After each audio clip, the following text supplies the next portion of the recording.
ఆదిదేవ నమస్తుభ్యం ప్రసీద మమ భాస్కరం దివాకర నమస్తుభ్యం ప్రభాకర నమోస్తుతే. శ్రీ గురుభ్యో నమః. శ్రీ మహాగణాధిపతే నమః. శ్రీ మాత్రే నమః. Welcome to Mihiravani YouTube channel. మీ డాక్టర్ సుందరి ప్రేక్షకులకు నమస్కారం. ఈరోజు మనం ఈ వీడియోలో కుంభరాశి నుండి మీనరాశిలోకి ప్రవేశిస్తున్న రవి సంచారం 30 రోజుల్లో ఎటువంటి ఫలితాలు ఇవ్వబోతోంది, ఏ ఏ గ్రహాలతో కలవబోతున్నాడు, ద్వాదశ రాశుల వారికి ఎటువంటి పరిహారాలు చేసుకోవాలి, ఎలా ఫలితాలు ఇస్తున్నాడు అనే విషయాన్ని తెలుసుకుందాం. మార్చి నెల 14వ తారీఖు మధ్యాహ్నం 12 గంటలకి సూర్యభగవానుడు కుంభరాశి నుండి మీనరాశిలోకి ప్రవేశిస్తున్నాడు. దీన్నే మనం మీన సంక్రమణం అంటాం. మనకి ప్రతి నెలా కూడా ఒక సంక్రమణం ఉంటుంది. అంటే రవి భగవానుడు ఒక రాశిలో 30 రోజులు ప్రయాణం చేస్తాడు. ఒక రాశి నుంచి ఇంకొక రాశికి మారటాన్ని మనం సంక్రమణం అంటాం. ఇప్పుడు జరిగే సంక్రమణం మీన సంక్రమణం, అంటే మీనరాశిలోకి రవి ప్రవేశం.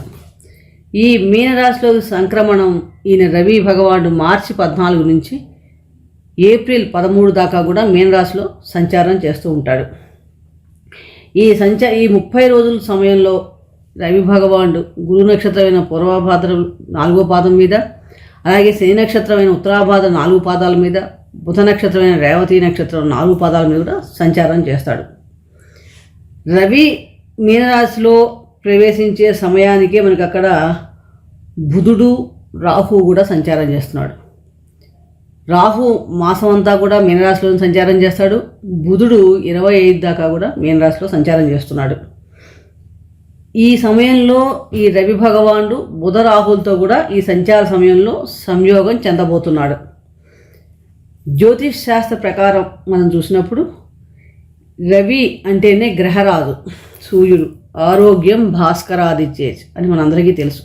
అంటే సూర్య శక్తి ఈ భూప్రపంచం మీద పడటం వల్లనే మనందరం మానవ యొక్క సృష్టి జరుగుతోంది. అలాగే ఉత్పత్తి ధాన్యం ఉత్పత్తి కానీ ఏవైనా ఉత్పత్తి జరగడం, ఆరోగ్యం, ఇవన్నీ కూడా సూర్యభగవాన్ మనం ప్రధాన కారకత్వంగా కూడా చెప్పుకోవచ్చు. ఈయనకి అగ్నితత్వ గ్రహం, సూర్యభగవాన్ అగ్నితత్వ గ్రహం. మేషరాశిలో ఉచ్చస్థితి పొందుతాడు. అలాగే సింహరాశి స్వక్షేత్రం మూల త్రికోణం కూడా. రవి కారకత్వాలు గమనించినప్పుడు మనకి ముఖ్యమైన కారణం పితృకారకత్వం ఎక్కువగా ఉంటుంది. అలాగే అధికారం, ప్రభుత్వం, గవర్నమెంట్ సంబంధించిన పనులు కానీ, సంతానకారకత్వం, పుత్రకారకుడు, ఆరోగ్యం, హార్ట్కు సంబంధించిన విషయాలు, అలాగే లోహాల్లో రాగి లోహం, ధాన్యాల్లో గోధుమలు, ఎరుపు రంగు, వీటన్నిటికి కూడా ఈయన కారకత్వం వహిస్తాడు. సహజంగా ఒక పవర్ కావాలన్నా, అధికారం కావాలన్నా, పదవులు కావాలన్నా, గవర్నమెంట్ ఉద్యోగాలు కావాలన్నా మనకి కూడా సూర్యభగవాని అనుగ్రహం ఉండాలి. ఈ మీనరాశి అన్నది జలతత్వ రాశి. భచక్రంలో 12వ రాశి, ద్వాదశ రాశి. అంటే ఒక సంవత్సరం తర్వాత మళ్ళీ మీనరాశిలోకి ప్రవేశిస్తాడు అని అనుకోవచ్చు. ఈ మీనరాశి అధిపతి గురువు. అంటే జలతత్వ రాశిలో అగ్నితత్వ గ్రహం ఎలాంటి ఫలితాలు ఇస్తుంది? సహజంగా అగ్నితత్వ గ్రహం జలరాశిలో అంత ఎక్కువగా ఫలితాలు ఇవ్వకపోవచ్చు. కానీ ఈ 30 రోజుల్లో బుధుడితోనూ రాహుతోనూ కూడా సంయోగం కావడం వలన ఎవరి వ్యక్తిగత జాతకంలో అయినా సరే రవి మిత్రుడై ఉండి అనుకూల స్థానాల్లో కనుక సంచారం ఉండుంటే కనుక, పొజిషన్ పొంది ఉంటే కనుక వారికి కొంచెం మంచి ఫలితాలు రావడానికి అవకాశం ఎక్కువగా ఉంది. మార్చి 14 నుండి ఏప్రిల్ 13 వరకు ఈ మీనరాశిలో రవి సంచారం ద్వాదశ రాశుల వారికి ఎటువంటి ఫలితాలు ఇవ్వబోతుంది, అలాగే అనుకూలతలు పెరగాలంటే ఎటువంటి పరిహారాలు చేసుకోవాలి అనే విషయాలు మనం ఒక రాశి వైజ్గా తెలుసుకుందాం. సింహరాశి మఖా నక్షత్రం 4 పాదాల వాళ్ళు, పుబ్బా నక్షత్రం 4 పాదాలు, ఉత్తరా నక్షత్రం 1వ పాదానికి చెందిన వారు సింహరాశి వారు అవుతారు. రాశ్యాధిపతి రవి అష్టమ భావమైన మేన రాశిలో సంచారం చేస్తున్నాడు. ద్వితీయ లాభాధిపతి అయిన బుధుడితో కలిసి ఈ సంచారం ఈ మాసం అంతా కూడా మీకు సింహరాశి వారికి మిశ్రమ ఫలితాలు గోచరిస్తున్నాయని చెప్పవచ్చు.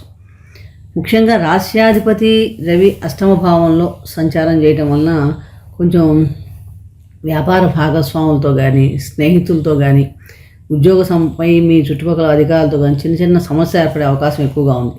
అంటే కెరీర్ పరంగా చూసినప్పుడు సహజంగా కొంచెం మీ ఎంప్లాయీస్ సహోద్యోగులు ఎవరితోనైనా చిన్న చిన్న సమస్యలు ఎదుర్కోవడం కానీ వాళ్ళు అపార్థాలు చేసుకోవడం మీ కమ్యూనికేషన్స్ని ఇలాంటివి ఉండే అవకాశం ఉంది. కాబట్టి ఇక్కడ కొంచెం వీలైనంత వరకు చాలా జాగ్రత్తగా ఉండాలి.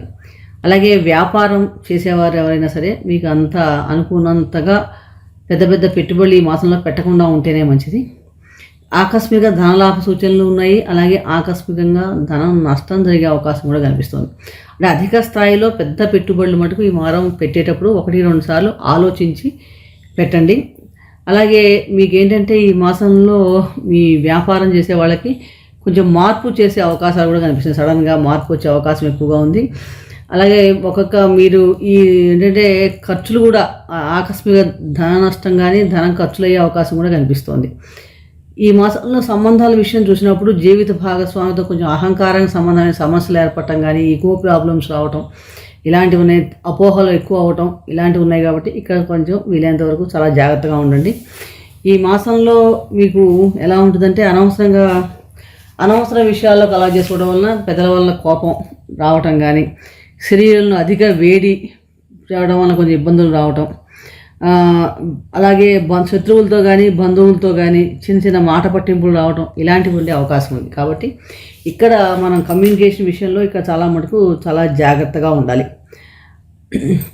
అలాగే మనకి కుటుంబాధిపతి మరియు లాభాధిపతి అయిన బుధుడు కూడా అష్టమ భావంలో సంచారం చేయడం వలన ఆకస్మిక విషయాలు జరగడానికి కూడా అవకాశం ఎక్కువగా ఉంది.